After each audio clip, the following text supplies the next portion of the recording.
तीन, हाँ 3 मौसियाँ हो गई, एक मम्मा हो गई। देखते हैं सबसे अच्छा डांस कौन करता है मुझे छोड़ के, ठीक है?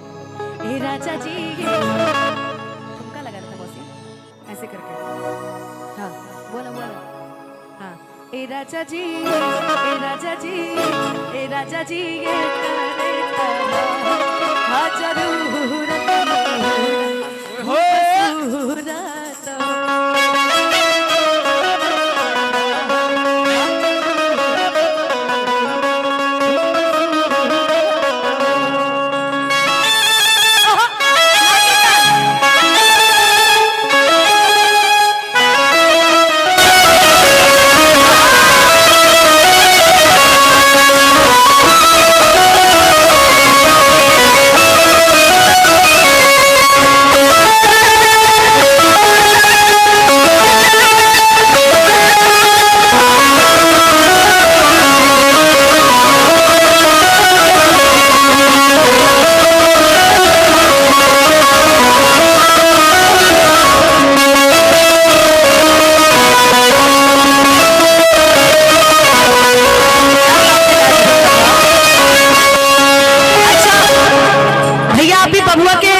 नाना छोटे वाले नाना दिखने में नहीं नाना या मामा नाना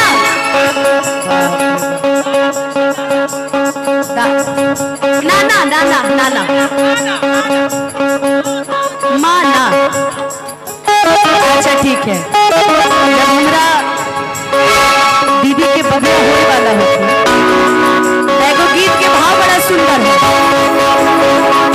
कि हमारा बेटा होता तहरा आई बना दो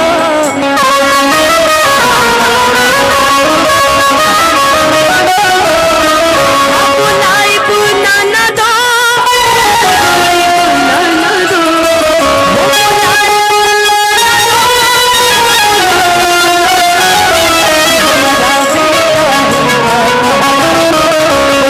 बनाना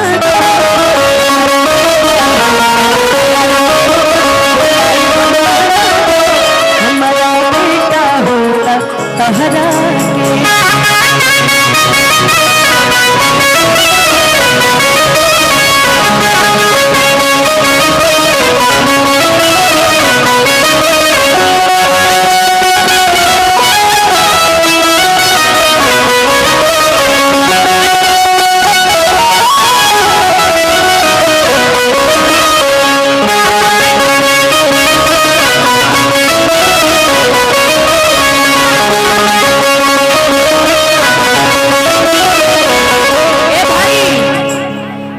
सौरीली पहाड़ी में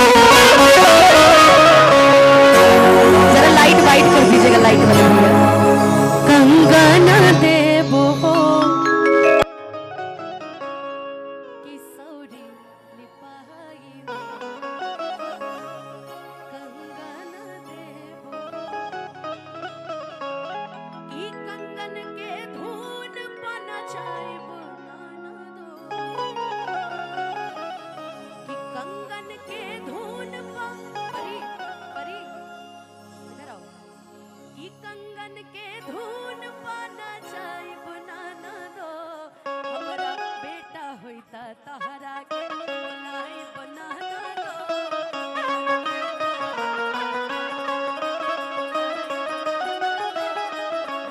बेटा होइता तहरा के।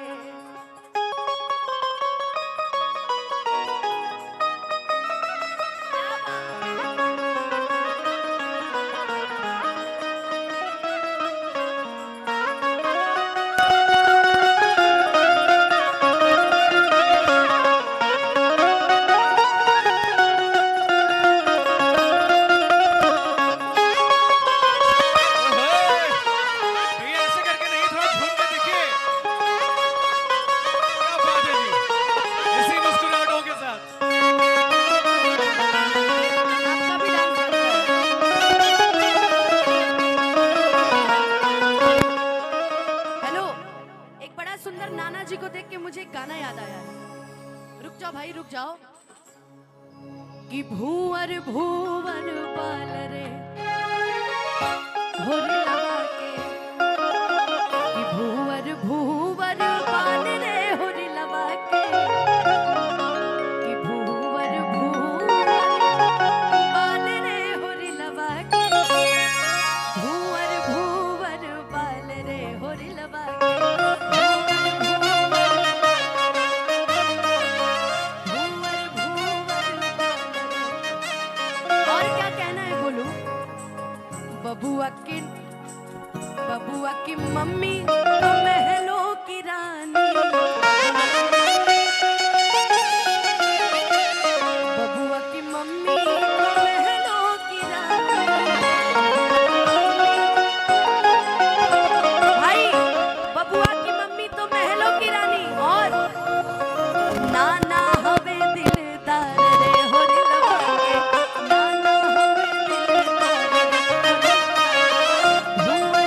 आगे बढ़ेंगे ना राज भैया, मोहर की कड़ी में जब आगे बढ़ेंगे, बबुआ की मौसी महलों की रानी,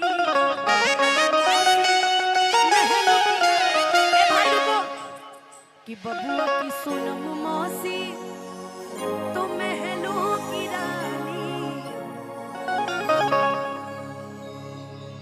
ओ नमस्ते प्रणाम। इतने अच्छे ससुर होंगे तो बहुत अच्छी होगी मिलेगी। कि बबुआ की मौसी महलों की रानी। जीजा जी कहाँ गए?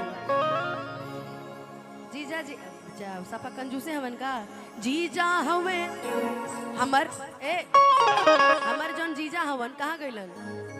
आंख वाले डॉक्टर साहब कहाँ गए भाई? कहाँ है दीदी? क्या नाम है उनका? डॉक्टर अमित जीजा जी आप कहाँ हैं? अगर आप तक मेरी आवाज जा रही थोड़ा इधर आ जाइएगा। कि बबुआ की मौसी तो महलों की रानी, लेकिन अभी का जो सिचुएशन है, मौसा हवे कंजूस रे होरी लबा के, मौसा हवे कंजूस, मौसा हवे कंजूस। अच्छा छोटी वाली मौसी का क्या नाम है? नताशा। नताशा मौसी कहाँ है आप? नताशा मौसी कहाँ है? बबुआ की मौसी बड़ी कंजूस है, बबुआ की मौसी बड़ी कंजूस है, बबुआ की मौसी। मैं नताशा दीदी को देख पा रही हूँ यहाँ से, मैं नताशा दीदी को देख पा रही हूँ। पापा हवे कंजूस रे होरी, पापा हवे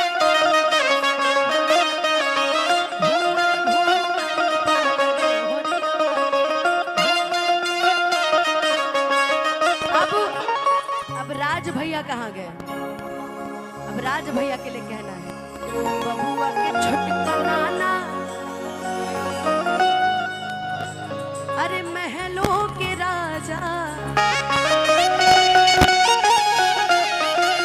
बबुआ के नाना महलों के राजा। और बताएं क्या राज भैया? मम्मी बड़ी है कंजूस होरी लबा,